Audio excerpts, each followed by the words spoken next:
Hi, PrePrep. It's Miss Keun-Woo from Boys Prep in the Ezra Jack Keats classroom. Today we're going to read Animals at Home and review habitats. So let's get started. All right, PrePrep friends. Again, the title of today's book is Animals at Home. What kind of animals do you think we'll see in our book? Yeah, I see a squirrel, so we'll probably learn about squirrels, but I wonder what else is in there. Now, before we get started, we're going to review a word. This word is habitat. Now let's break down the syllables. Let's clap it out together. Ready? Habitat. Now together. Habitat. Now by yourself.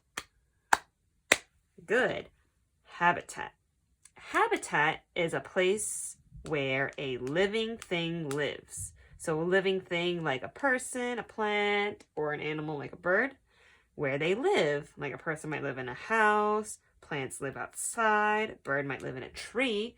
So a habitat is a place where a living thing lives. It's what? That's right, a place where a living thing lives. And today our book, Animals at Home, is actually something called an informational text. It's an informational text. Now, this is a big word. Let's break it down again. Ready? Informational. Together. Informational. By yourself. Good. Informational text. That means that this book contains a lot of information, a lot of new things to learn about the real world. So the other book that we read was Hank's Big Day, and there were nice illustrations, but this book was kind of pretend.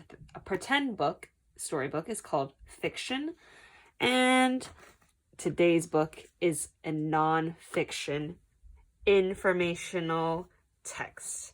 So let's see what kind of new information we'll learn about animals at home. Let's see.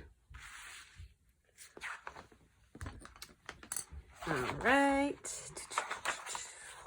Here we go. Animals at Home, written by David Locke. And one part of an informational text that is different from a storybook is that there's a table of contents. What do you see over here? Yeah, I see some numbers. These are actually the page numbers. So later in the book, we'll see some numbers at the bottom of the page. Those are the page numbers. And it tells us some words.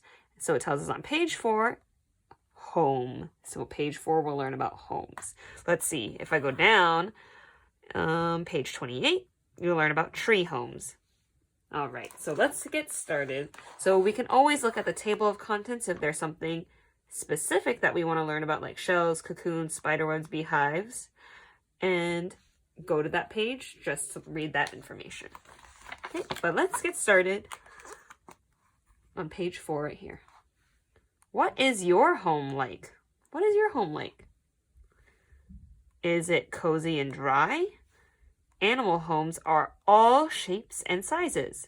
They keep animals and their babies safe and warm. This animal is called a hermit crab. Can you say that with me? Hermit crab. And its habitat, its home, is a shell. Here is a rabbit warren and a stork nest. This bird is called a stork. Some animals build their own homes. Many birds make nests. Some use mud, twigs, or grass. Here's a weaver bird nest. Whoa. What's different about this nest? Yeah, the bird is hanging upside down. Here is an oven bird nest. Oven bird. Others peck out holes in trees. They build their homes using only their beaks. So this bird here has a sharp beak. That's their mouth. Can you say beak with me? Beak. And because it's sharp, they peck and build away, peck the holes out in the trees and make a hole so that they can go inside and live. That is their habitat. Whoa. Thousands of termites work together to build a home. Their mound is very strong and it can be very tall. Look at this mound. That's where these little tiny creatures, these insects, live, in a mound. Inside, the tunnels lead to many arch-shaped rooms. So inside you can see all these different tunnels and their little rooms. Here it says nursery. I think that's where the babies live. And it says food stores, where they keep the food. Do you know any other insects or tiny creatures that make tunnels in their homes?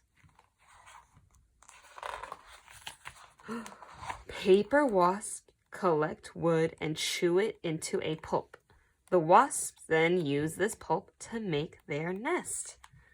The queen wasp lays her eggs inside the nest's six-sided cells.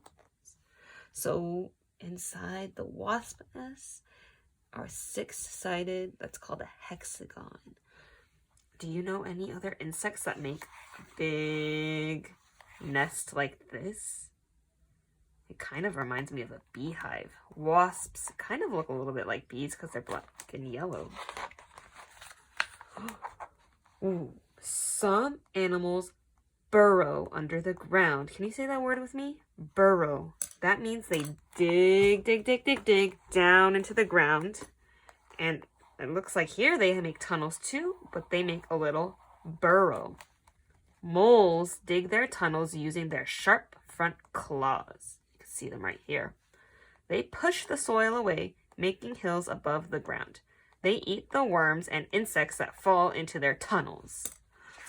Oh, so they trap these different insects to eat them. Ooh, what kind of habitat do you see for this animal? What do you see it's made out of? Beavers build their homes by weaving sticks together with their feet. Huh, they build with their feet. Do you build with your feet? The beavers get in and out of the lodge through an underwater entrance. Oh, so the beaver goes all the way down and gets out through the water. Looks like they use a lot of sticks to make something called a lodge. Some animals live in shells. Tortoises and snails can curl up inside their shells. The shells get bigger as the animals grow. There's a snail shell. And I know in boys' prep, in Miss Cartagena's third grade Marshall class, they have a pet snail named Gary. Maybe we send you a picture to all of our pre-prep scholars can see. Some insects, like silk moths, make their own silk threads. They weave the silk around themselves to make cocoons. Their homes keep them safe as they change shape and grow wings. Can we make a cocoon with our hands? Here's the cocoon. Does anyone know any other insects that make something similar to a cocoon? Yeah, I'm thinking of caterpillars that make a chrysalis to turn into a butterfly. But this looks like a butterfly because it has wings, but this is called a moth. Spiders can make silk too. What do you see over here? They use it to make their homes or their habitats. Some spiders make webs. They eat the insects that get stuck into the strong sticky silk. Other spiders build silk-lined burrows with a hidden trapdoor. Trapdoor spider burrow. And here is the spider web. Ooh, here's the honeybees. Honeybees make beeswax in their bodies. They use it to make their beehive. It does look a little bit like the wasp nest. But there are many six-sided cells inside the beehive. That's just like the wasp nest, where there's 6 sides to each cell. That's called a hexagon. Can you say that with me? Honey is stored in some cells. The bees' young live in others. So in some of these cells, they have honey, like in this picture, but inside here, like right here, they have the baby bees.